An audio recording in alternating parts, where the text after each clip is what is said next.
যে দেশে ফিরে আসতে পারলাম, আমি যে ফিরে আসছি, মানে এটাই আমার কাছে সব থেকে বড় পাওয়া। শেখ হাসিনা ঢাকায় ফিরলে জনতা স্রোত সাদর অভ্যর্থনা জানায়।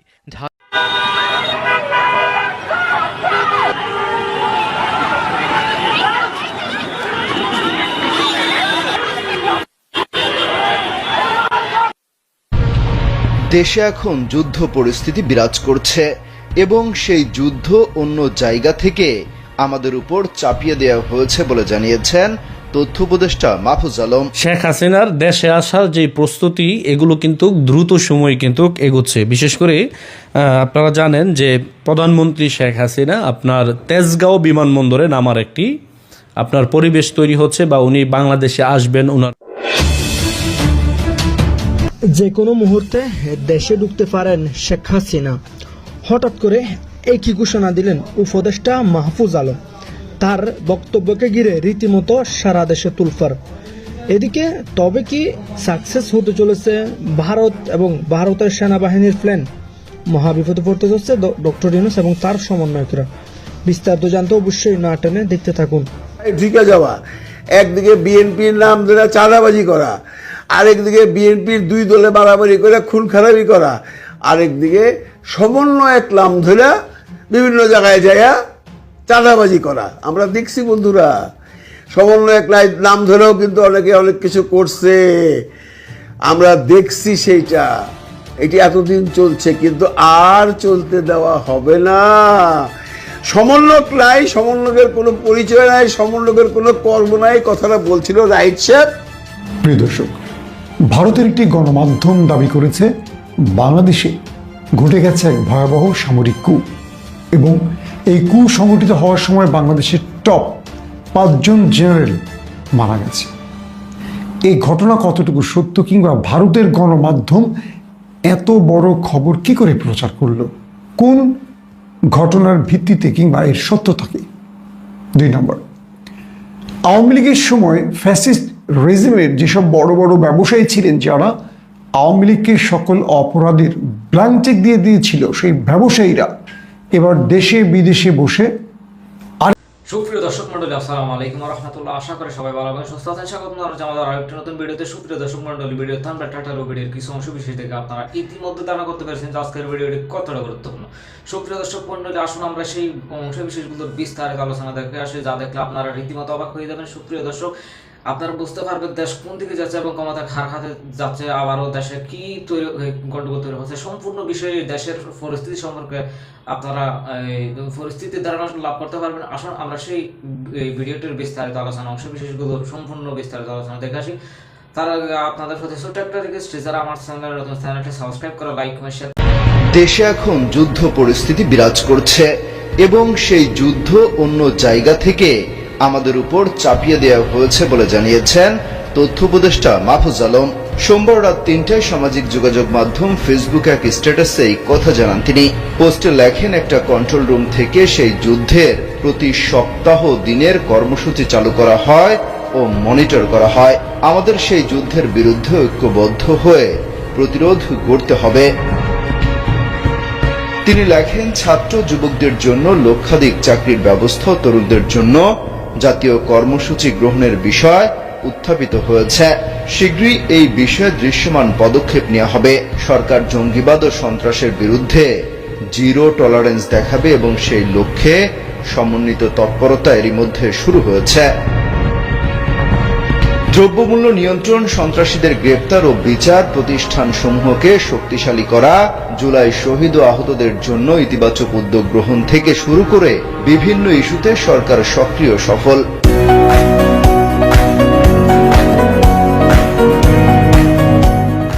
কিন্তু সামরিক বেসামরিক আমলাতন্ত্র, ব্যবসায়ী শ্রেণী ও মিডিয়ার মধ্যকার গণঅভ্যুত্থানের শক্তিগুলোর বিরোধ, স্বার্থান্বেষা ও মতান্ধতা, অন্যদিকে গণঅভ্যুত্থানের বিরুদ্ধে শক্তি ঐক্যবদ্ধ হয়ে ক্রমশ উত্থান সরকারকে বেকায়দায় ফেলছে। সরকার যুদ্ধ লড়ছে গণঅভ্যুত্থানে পরাজিত একটি শক্তিশালী দেশি বিদেশি জোটের বিরুদ্ধে, কিন্তু স্বার্থান্বেষী মহল জনগণের মধ্যকার অভ্যুত্থানের ঐক্যকে নস্যাৎ করতে উঠে পড়ে লেগেছে, সফলও হচ্ছে। সেনাবাহিনী, রাজনৈতিক দল ও অভ্যুত্থানের বিভিন্ন শক্তিকে মুখোমুখি না করাই আমাদের জন্য আখেরে ভালো হবে বলেও উল্লেখ করেন তিনি।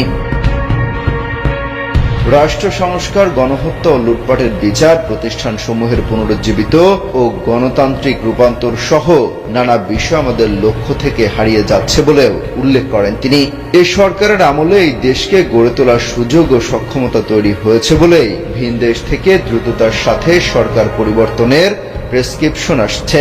কিন্তু নির্বাচন যথাসময়ে হবে এবং জুলাই সনদের ভিত্তিতে এই দেশে নির্বাচনের আগেই রাষ্ট্র সংস্কার দৃশ্যমান অগ্রগতি ঘটবে এবং খুনি, ধর্ষক ও লুটেদের বিচার হবে। অমিত হাসান, রবিন, কালবেলা। শেখ হাসিনার দেশে আসার যে প্রস্তুতি, এগুলো কিন্তু দ্রুত সময় কিন্তু এগোচ্ছে। বিশেষ করে আপনারা জানেন যে প্রধানমন্ত্রী শেখ হাসিনা আপনার তেজগাঁও বিমানবন্দরে নামার একটি আপনার পরিবেশ তৈরি হচ্ছে, বা উনি বাংলাদেশে আসবেন, ওনার নিরাপত্তাকেই কিন্তু এখন সর্বোচ্চ দিয়ে দেখা হচ্ছে।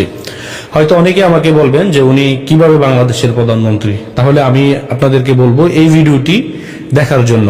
আপনারা জানেন 5 আগস্ট যখন সেনাপ্রধান বলে যে আমি বক্তব্য দিব জাতির উদ্দেশ্যে, তখন কিন্তু একটি গুজব ওঠানো হয়েছে যে শেখ হাসিনা ভারতে পালিয়ে গেছে বা পদত্যাগ করেছে। কিন্তু আসলে বিস্তারিত তথ্য আমরা পরে যা জানতে পারলাম যে শেখ হাসিনা রাষ্ট্রপতির কাছেও পদত্যাগ করেনি বা আনুষ্ঠানিকভাবেও কিন্তু পদত্যাগ করেনি। উনি ওনার নিরাপত্তার জন্য ভারতে চলে গেছে বা দেখতেছে যে এখানে ওনার একটি প্রাণনাশের একটি আশঙ্কা রয়েছে, এর জন্যই কিন্তু উনি ভারতে চলে যান।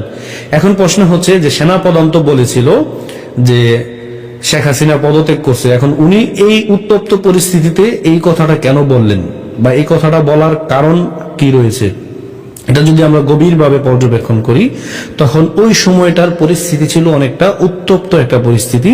ওই সময় এই কথাটা বলে কিন্তু জাতিকে সান্ত্বনা দেওয়া হয়েছে, আমি ব্যক্তিগতভাবে মনে করি। কিন্তু শেখ হাসিনা প্রকৃত অর্থে উনি কিন্তু পদত্যাগ করেনি। ইতিমধ্যে আমরা দেখতে পাচ্ছি যে বাংলাদেশে সেনাবাহিনীতে নাকি আপনার 3টি গ্রুপ বলে ইতিমধ্যে হয়ে গেছে। তার মানে ওই সময় একটা হজবরল একটা পরিস্থিতি কিন্তু বাংলাদেশে তৈরি হয়ে গিয়েছিল, যেগুলো দিয়ে মানুষকে শুধু থামানো হয়েছে। কিন্তু পরিস্থিতি যখন আস্তে আস্তে ঠান্ডা হলো তখন এগুলো বোঝা গেল কি যে শেখ হাসিনা আসলে পদত্যাগ করেনি। তার মানে যেহেতু উনি চলে গেছে, বাংলাদেশ নামক রাষ্ট্রটি তো পরিচালনা করতে হবে, সেই সুযোগটাই কিন্তু আপনার সমন্বয়করা নিয়েছে এই লুটপাটের জন্য। এবং কি ইউনূসকে প্রধান উপদেষ্টা করে একটি উপদেষ্টা কমিটি গঠন করা হয়েছে এই রাষ্ট্রটি পরিচালনা করার জন্য, কিন্তু তারা এই রাষ্ট্রটি পরিচালনা করতে পারতেছে না। আর ওই দিক দিয়ে শেখ হাসিনার কিন্তু পদত্যাগ পত্রও নাই। তার মানে শেখ হাসিনা এখনো বাংলাদেশের বৈধ প্রধানমন্ত্রী, কারণ কাগজ ব্যতীত আপনাকে কেউ অবৈধ প্রমাণ করতে পারবে না। আর শেখ হাসিনা সরকারের বিরুদ্ধে যে আপনার ষড়যন্ত্র হয়েছে, এগুলো কিন্তু ইতিমধ্যে বিশ্বের বিভিন্ন দেশ থেকে কিন্তু তথ্য আসতেছে। আর দেশের বর্তমান পরিস্থিতি যদি আপনি বিবেচনা করেন, সাধারণ জনগণ কিন্তু এখন এটাই বলতেছে যে শেখ হাসিনা এসেই ক্ষমতা নেক এবং এই রাষ্ট্র উনি চালাক, কারণ উনার সময় কিন্তু আমরা ভালো ছিলাম, দেশের জনগণ নিরাপদে ছিল। তার মানে দেখতে পাচ্ছেন যে এখানে বাংলাদেশের প্রায় আপনি ধরতে পারেন যে এখন প্রায় 70% মানুষ চাচ্ছে যে শেখ হাসিনা এসে ক্ষমতা নেক এবং কি এই রাষ্ট্রটি পরিচালনা করুক। এখন আপনি 30% মানুষ যদি বিপক্ষে থাকে তাহলে কিন্তু কিছুই হবে না। আপনাকে 70% মানুষের কথাই কিন্তু বিবেচনায় রাখতে হবে। আপনি গিয়ে দেখেন অনেকে কিন্তু আপনার মনে মনে দোয়া করতেছে যে শেখ হাসিনা যদি আসতো তাহলে তো বাংলাদেশ সুন্দরভাবে পরিচালনা করা যেত। এবং এটাও কিন্তু বলা হচ্ছে যে শেখ হাসিনা বাংলাদেশে আসার যে সময় বা নির্ধারণ, এগুলো দ্রুত সময় বলে আপনার জানানো হবে বলে এরকম কিন্তু তথ্য আমরা কিন্তু পাচ্ছি। এবং কি সেটি কিভাবে হবে বা সেনাপ্রধান এটি কিভাবে আপনার ম্যানেজ করবে, এগুলো আসলে সময়ের ব্যাপার। বা উনি কিভাবে আসবেন বাংলাদেশে, বা উনার সিকিউরিটি কি হবে, নিরাপত্তা কি হবে, এগুলো সবকিছু কিন্তু এখন সেনাপ্রধান বুঝবে। আর এটাও আপনি ধরে নিতে পারেন যে শেখ হাসিনা বাংলাদেশে অবশ্যই আসবে, কারণ না আসার কোনো কারণ নাই, কারণ উনি দেশের নাগরিক, কারণ ওনার কোনো বিদেশে নাগরিকত্ব নাই ইউনূসের মতো যে উনি বিদেশে গিয়ে পালিয়ে থাকবে। উনি যেহেতু পার্শ্ববর্তী রাষ্ট্র ভারতে গেছে, যেহেতু বাংলাদেশের সাথে একটা চুক্তি আছে, ওই রাজনৈতিক আশ্রয় কিন্তু উনি এইভাবে বা রয়েছে, বা ভিসা দিয়ে হোক যে কোনো ভাবে হোক একটি আশ্রয় কিন্তু ভারতে উনি রয়ে গেছে। কিন্তু এটা আপনি ধরতে পারেন যে উনি বাংলাদেশে অবশ্যই আসবে, এবং কি উনি যেহেতু পদত্যাগ করেনি, অবশ্যই উনি বাংলাদেশে এসে দায়িত্বভার গ্রহণ করবে। আর নির্বাচনের যে ইস্যু বা বিষয়টা, এটা তো আপনারা দেখতেই পারতেছেন, বাংলাদেশে নির্বাচন হওয়ার এরকম কোনো পরিস্থিতি এখন আপাতত তৈরি হয়নি, বা এটি বলাও যাবে না যে বাংলাদেশে কোনো নির্বাচন, মানে ইদানিং কিন্তু নির্বাচন হবে 1-2 বছরের ভিতরে। তার মানে এখন যারা সমন্বয়ক পরিচয় দিয়ে যারা চলতেছে, তারা এখন আপনার যেমনে পারবো সেইভাবে কিন্তু তারা অর্থ ইনকাম করে। ইতিমধ্যে এরকম তথ্য পাওয়া যাচ্ছে যে ইউরোপের বিভিন্ন দেশে প্রায় 43,000-এর মতন বাংলাদেশে আপনার রাজনৈতিক আশ্রয় চেয়েছে। কিন্তু এগুলো কারা? এটা হচ্ছে একটি প্রশ্ন, যে এই লোকগুলো কারা, বা কারাই এই দেশগুলোতে আপনার রাজনৈতিক আশ্রয় চাচ্ছে। ইতিমধ্যে অনেকে পদত্যাগ করতেছে, কিন্তু কারণ বলতেছে না। ইতিমধ্যে আপনারা দেখছেন যে শিক্ষা উপদেষ্টা নাকি জানি আপনার উপর পদত্যাগ করলো, কিন্তু বললো না। তার মানে এগুলো আপনার পরিস্থিতি কিন্তু আপনাকে বুঝতে হবে যে কোথায় গিয়ে দাঁড়াচ্ছে। আর শেখ হাসিনা যে এখনো বাংলাদেশের বৈধ প্রধানমন্ত্রী, এটি আসলে বলার কোনো অপেক্ষা রাখে না। আর এই দেশের জনগণও যে শেখ হাসিনাকে চায়, এটি ইতিমধ্যে এই কয়েক মাসে প্রমাণিত হয়ে গেছে যে শেখ হাসিনার প্রতি এদেশের মানুষের একটা আস্থা রয়েছে, এত স্বৈরাচার বলার পরও, ফ্যাসিস্ট বলার পরও। কারণ শেখ হাসিনার সময় মানুষ নিরাপদে ছিল, মানুষ সুন্দরভাবে রাস্তায় চলাফেরা করতে পারত, এগুলো কিন্তু এখন জনগণ বলে। এজন্যই কিন্তু আপনার জনগণ এটাই বিশ্বাস যায় যে শেখ হাসিনাতেই এদেশের জনগণের আস্থা রয়েছে। তো আমি মনে করি যে শেখ হাসিনার প্রত্যাবর্তন কিভাবে ঘটবে, এটা অবশ্যই সেনাপ্রধান তাদের আয়োজন করেই কিন্তু এটি আনুষ্ঠানিকভাবে ঘোষণা আসতে পারে বলে আমি মনে করি। একদিকে ডাকাতি, একদিকে সন্ত্রাসী, একদিকে মব অ্যাটাক, একদিকে বিএনপির নাম ধরে যে মানুষের বাসায় ঢুকে যাওয়া, একদিকে বিএনপির নাম ধরে চাঁদাবাজি করা, আরেকদিকে বিএনপির 2 দলে বাড়াবাড়ি করে খুন খারাপি করা, আরেকদিকে সমন্বয়ক নাম ধরে বিভিন্ন জায়গায় যায় চাঁদাবাজি করা। আমরা দেখছি বন্ধুরা, সমন্বয়ক নাম ধরেও কিন্তু অনেকে অনেক কিছু করছে, আমরা দেখছি সেইটা। এটি এতদিন চলছে, কিন্তু আর চলতে দেওয়া হবে না। সমন্বয়ক নাই, সমন্বয়কের কোনো